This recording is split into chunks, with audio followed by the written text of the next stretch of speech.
Hey YouTube, Netlord80 here. Got some questions on what my views are as far as the nature of God. I was in response to my last video on the nature of heaven and hell, which the nature of God does kind of play into that. Unfortunately, there's not a whole lot I can really say on that subject. There's just no information. There's not even, I think even speculation won't even come close. It's just simply our knowledge and our experience is far too limited for us to be able to understand it. But the best I can come up with, the most specific I can get, is that I believe him to be some form of life higher than our own. If you believe, if you go with the Bible, he would be billions of years ahead of us. So even from an evolutionary chain, that's longer than life has existed on Earth. So, we are extremely limited in comparison. Our knowledge and our experience doesn't even come close to being able to comprehend his true nature. So, I feel that he probably lives outside. He probably exists outside of linear time. I don't believe him to be a corporeal being, meaning, for those that aren't familiar with the term, I don't think there's a physical form to him. It's I think it's like energy or something else, probably that we haven't even encountered yet. Some thing, I don't know. The knowledge is so far beyond us at this point, I don't think we're ever really going to be able to figure it out. I know science fiction has kind of delved into that a little bit, specifically in Star Trek Deep Space Nine. Yes, I am a geek. I did really enjoy that show. They kind of did something similar where there were these entities that lived outside of linear time that kind of watched over the Bajoran people and protected them and acted as gods, and the Bajorans saw them as gods. They referred to them as the prophets.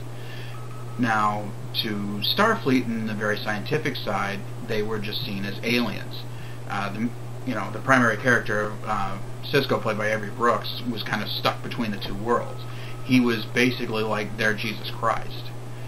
These prophets actually engineered his birth in the storyline, which was fairly interesting. It kind of brought it a lot really close to Christianity in some ways.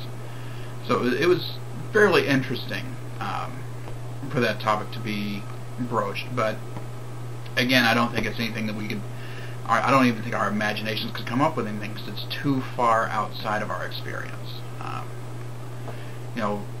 From where we are, our perspective, there are certain rules that exist, and I don't believe those exist. I don't believe he exists physically within our universe, which, that if he exists outside of our physical universe, then the laws of physics don't apply. We don't know what the rules are. It could be anything. It could be anything, could be nothing, we don't know.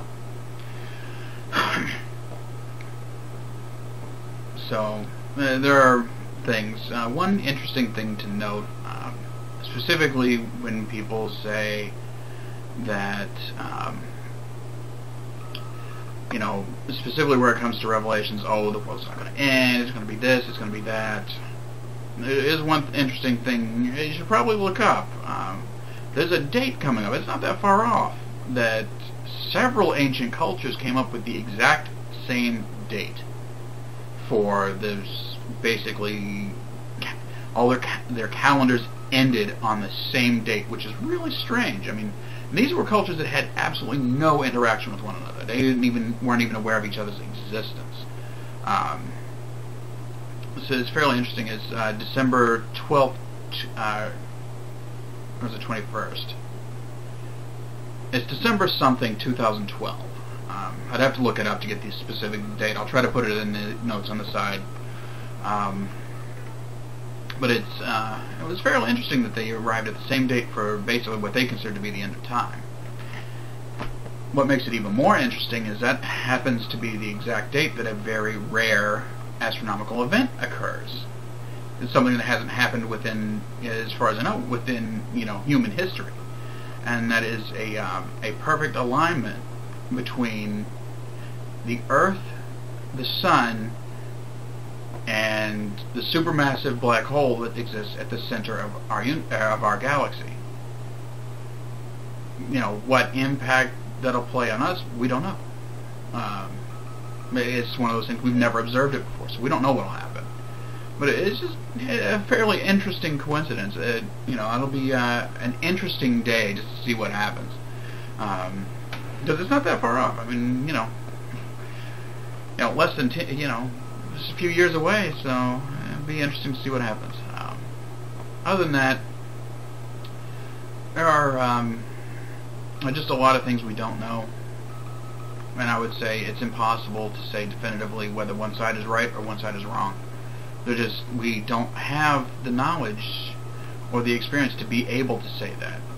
There's too much we don't know and that we aren't aware of. I mean, there are 11 spatial dimensions. We're aware of 4.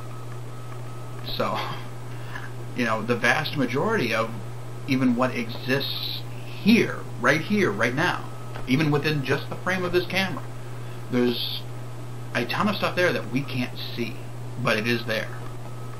So, and just keep in mind our perception is very limited, and there's some things we have to take on faith just because, you know, there's evidence of their existence, but it cannot be proven. There's a lot of things that'll never be proven definitively one way or the other. It's just a matter of figuring out what you believe and, you know, having faith. I think that's pretty much covers it. If you've got any more questions, hey, feel free to let me know. I'll try to follow up on them. Talk to you later, guys. Bye.